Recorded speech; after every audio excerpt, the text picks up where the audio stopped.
Peace, sisters and brothers. My name is Elgio Hawkins. I'm a member of Socialist Alternative USA that stands in solidarity with the International Socialist Alternative.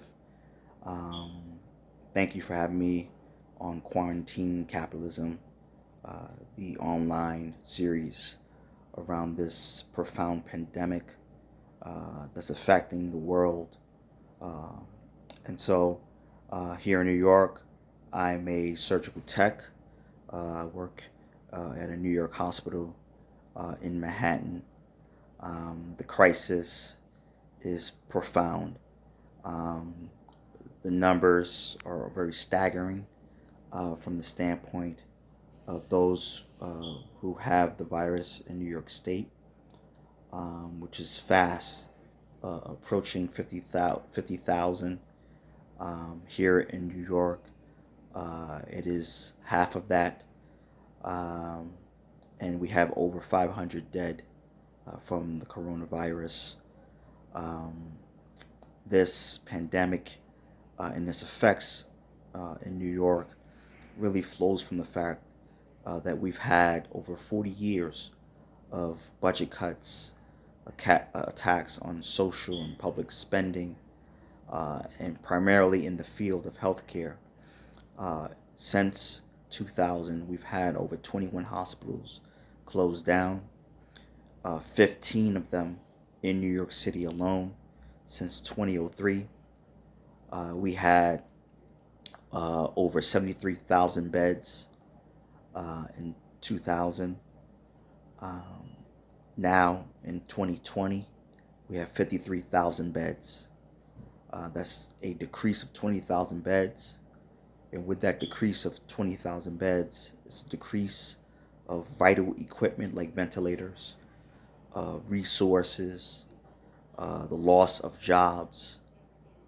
Um, and so we've been asked to do so much with so little resources. Every hospital is rationing in the sense of gowns and gloves, N95 masks, ventilators, um, operating rooms are now being converted to ICU units to deal with the massive amount of positive cases of the coronavirus. Um, Many of the workers on the front lines are dealing with these horrendous, horrific conditions, particularly our nursing staff. And in fact, over the past 7 years, we've lost 1,000 nurses here in New York City. Um, this is a deadly cocktail of economic policies rooted in neoliberalism, is rooted in the environmental destruction that we see on a daily basis.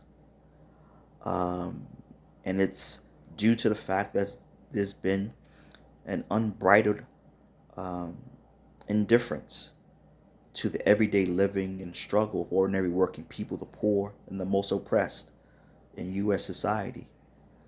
The $2 trillion stimulus package, the largest in U.S. history, is primarily a corporate bailout to ensure the titans of industry are salvaged. Um, and it reminds me of what Dr. King said many years ago. We have socialism for the rich and rugged capitalism and individualism for the poor and the working class. And so the $2 trillion will not properly address the question uh, of a rent freeze, will not deal with the question of, of bailouts for the working class outside of a $1,200 check, which is surely not enough. Um, if you make $75,000 and less, and not everyone will get that check. You have to have basically filed your taxes in 2018, 2019 in order to receive it quickly. And then, of course, If you are undocumented worker, you will not most likely see a check, at all.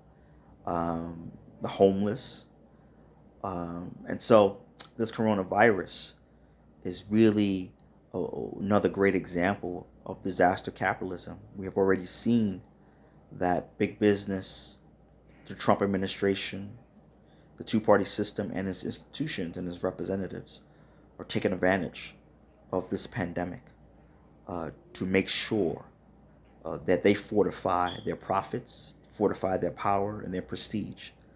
But what has happened of recent is that ordinary working people have gone on the offensive to fight back, to demand that this crisis is met with deep levels of love and humanity for ordinary working people and the poor. And so we've seen workers in every sector of society go on the offensive, demand better equipment, demand pay, demand benefits, to demand that they're treated with some level of respect by this callous system of capitalism. Socialist Alternative has engaged in a number of important campaigns, like our virtual town hall meeting that took place on March 22nd. We have a new blog that called Workers Speak Out, the Coronavirus Lockdown. We are engaged in a very important campaign to tax Amazon to deal with this crisis, led by our Socialist City Councilor and Social Alternative member, Shama Sawant in Seattle, Washington, to make sure when the richest human being and the richest corporation on the planet pay for this crisis in a very serious way. We've also put forward a petition called We Won't Die for Wall Street, Tax Billionaires to Fund Coronavirus Relief.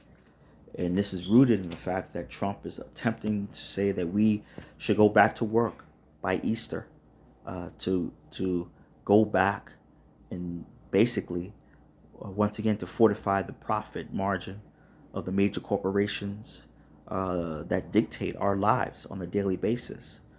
And this petition, really highlights that we're saying, hell no, we won't go.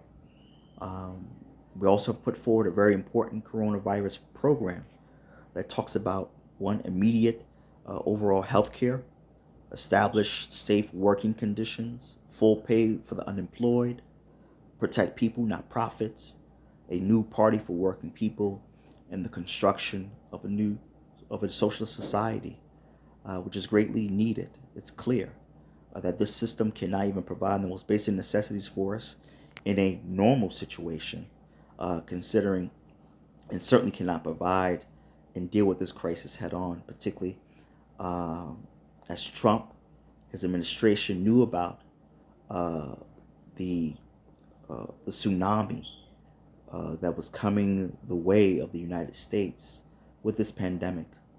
It is akin, this level of denial, incompetence, and criminality. It reminds me of what Bill Clinton did when he got certain intel about the bombing of the World Trade Centers that resulted in the horrific events of 9/11, 2001. And so what we're faced with, we have to make a decision as ordinary working people, not only in the United States, not only in New York, but around the world, that we must organize, we must mobilize, we must agitate for what we want and what we need to live a dignified life. And this pandemic is saying to us all that we have to build a political, economic, and social alternative from this rotten system of capitalism that only brings death and destruction. It's clear. So I ask you all to join us in this struggle, to organize with us. It's difficult times, but in difficult times, it is the working class that shows the ingenuity, that shows the fighting spirit, and that shows the unbridled love for humanity. Join us. Thank you.